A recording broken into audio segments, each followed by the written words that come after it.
I do want to start with Paul. We haven't gotten a chance to talk to you since the events of Sunday.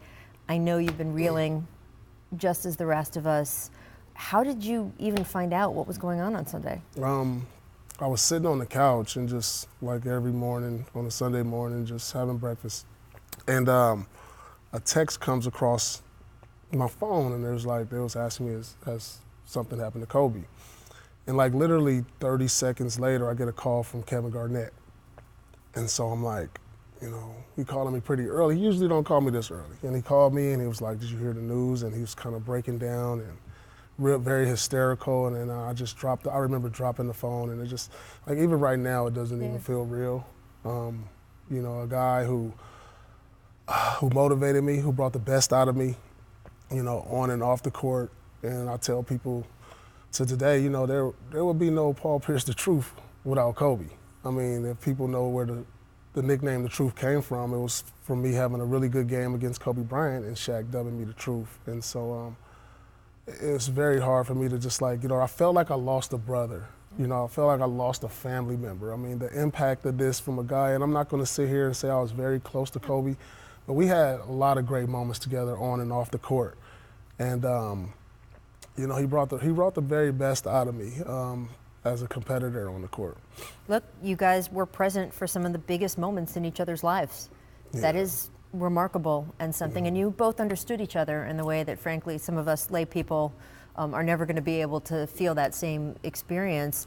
You did go up against him in multiple NBA finals. What was your relationship when you guys were younger and in the league, and then through those finals and playing against each other? I think after the two finals, like younger, we didn't have much of a relationship. I had a chance to really meet him when he first came out of high school. At the Forum, he was shooting an Adidas commercial. That's where I first met him. And then, as a Boston Celtic and a Laker, you kind of hated the Lakers. Yeah. So we didn't have much of a relationship. But as we got older, we played in two finals against each other. We ended up business partners later in our career. We grew up mutual respect for one another. So at times when I would see him off the court, we would talk hoops, we would talk business, and it just started developing in that relationship. But I'll tell you a story, and I heard Scalabrini say this the other day. We were shooting a commercial in Los Angeles at an airport hangar. A lot of the Nike guys, and we're casually, me and him are going one-on-one for the camera. Like, okay, let's guys set up, let's shoot this shot of you going one-on-one, and I'm casually dribbling, like a walk-around, shoot-around type of thing. And so I'm going to a move, and he pokes the ball away out of my hand, and I'm like, let's get this shot, you know what I mean? Kind of like. And so I get the ball again, and I do it again. He pokes it out again. I'm like, okay, hold on.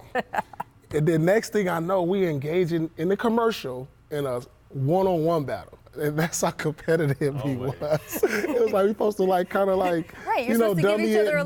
it up, but it just turned into a one-on-one battle with both sweating, like a mini 2-3 minute one-on-one battle in a commercial shoot. I'll never forget that. And I bet he could tell you afterward who won. Yeah, he probably got me. Pretty sure he did.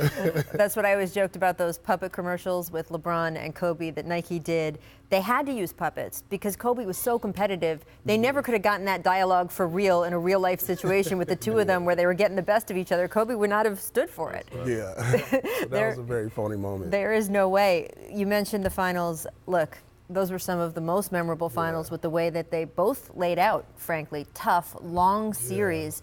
What sticks out to you as the battles you guys won on the court? I mean, like I said, if there was no Kobe, there would be no Paul Pierce the Truth. I mean, like I said, I got my nickname playing against Kobe. I won a championship playing against him. He beat us in the championship, and I think that's his favorite one of all of them. I think it is too.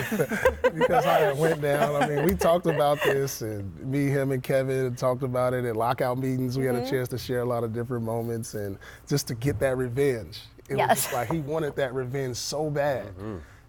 It's like he worked after that season. They won the next year, but I don't know if it felt the same as beating us. It didn't feel right beating Orlando. I can tell you for sure that was really important to him. It was like everything he ever wanted out of all the championships, and he got us, and that one hurts to today. He told us on the podcast that was one of the hardest moments in his life. The 2008 loss to you guys was one of the I know hardest he took moments it in his very life. hard. I mean, I never seen him cry, and I saw him cry, and I was like, we got to be ready for next year because he's going to come back. He's coming. So, guys, well, think about everything that had happened since Shaq left And that was his, as he saw it, chance, right? To Yeah. that time. So 2008 was, oh, wow. And he Yeah. lost that to you guys. And I think there was a little bit of a moment of, am I ever really going to get back to holding up that golden trophy again? And of course, then He was determined. won the next 2 years. He represented an entire generation on how you should really work, how competitive. I mean, there's so many great stories. It's just like, you know, I beat a guy who's arguably the greatest player in NBA history, and I matched up with him and held my own. Right. It was like, wow, like I said, it wouldn't be no Paul Pierce the truth without Kobe. I mean, which way would my career turn? I mean, how motivated would I be? I mean, would I even, you know, have a championship? I mean, it's like, to do it against him, it means more than like any other team in the league, against a rival, against one of the greatest players. And, you know, because of him, I'm stitched in NBA history.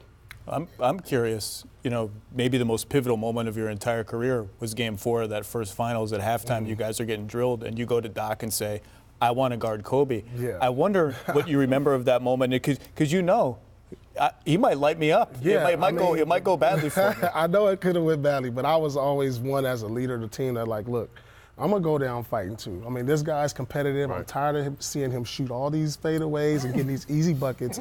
At least let me see if I can slow him down. At least let me put a body on him. Let me see. And this is just the competitive gene that I had, that I wanted to try to match it. I want to see where I am. If you want to be great, you have to go against the best. And that's what I wanted. And I held my own. And, you know, that I think was a great point in my career that said a lot about my pride, but like just to do it against Kobe. If you're one of the best, you want to go against the best. I mean, that's Kobe Bryant. Right. I want a piece of this. Right. Like a lot of people don't say that, but I'm happy that he didn't have one of those epic, you know, 50-point games on me, but he had some pretty good, he had some very good shots on me. It was difficult. It was probably the most difficult matchup ever.